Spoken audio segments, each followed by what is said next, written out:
ராமநாதபுரம் அரசு மருத்துவக் கல்லூரி மருத்துவமனை வளாகத்தில் திரும்பிய திசையெங்கும் காலி மதுபான பாட்டில்கள் கிடப்பதால் பெண்கள் அச்சமடைந்துள்ளனர்.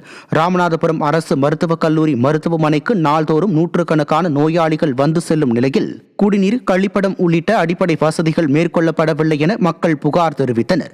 மருத்துவமனை வளாகத்தில் கண்காணிப்பு கேமராக்கள் நிறுவப்படாததால் பகல், இரவு நேரங்களில் குடிகாரர்கள் நடமாட்டம் அதிகரித்துள்ளதாகவும், எல்லா இடங்களிலும் காலி மதுபான பாட்டில்கள் நிறைந்து கிடப்பதாகவும் அவர்கள் வேதனை தெரிவித்தனர்.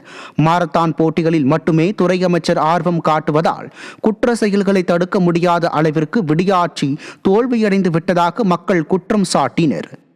நிலவும் வளிமண்டல கீழடுக்கு சுழற்சி காரணமாக தமிழகத்தின் ஓரிரு இடங்களிலும் புதுவை மற்றும் காரைக்கால் பகுதிகளில் மிதமான மழைக்கு வாய்ப்புள்ளதாக வானிலை ஆய்வு மையம் அறிவித்துள்ளது.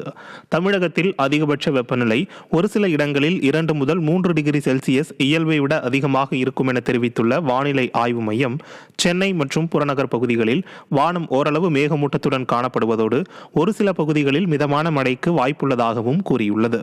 சென்னையில் அதிகபட்ச வெப்பநிலை 37 முதல் 38 டிகிரி செல்சியஸாகவும் குறைந்தபட்ச வெப்பநிலை 27 முதல் 28 டிகிரி செல்சியஸாகவும் இருக்கும் என தெரிவிக்கப்பட்டுள்ளது.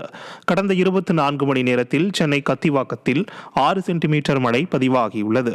மேலும் குமரிக்கடல், தென்மேற்கு வங்கக்கடல் மற்றும் மேற்கு மத்திய வங்கக்கடல் பகுதிகளில் இடையிடையே 55 கிலோமீட்டர் வேகத்தில் காற்று வீசும் என்பதால் மீனவர்கள் இந்த பகுதிகளுக்கு செல்ல வேண்டாம் என வானிலை ஆய்வு மையம் அறிவித்துள்ளது.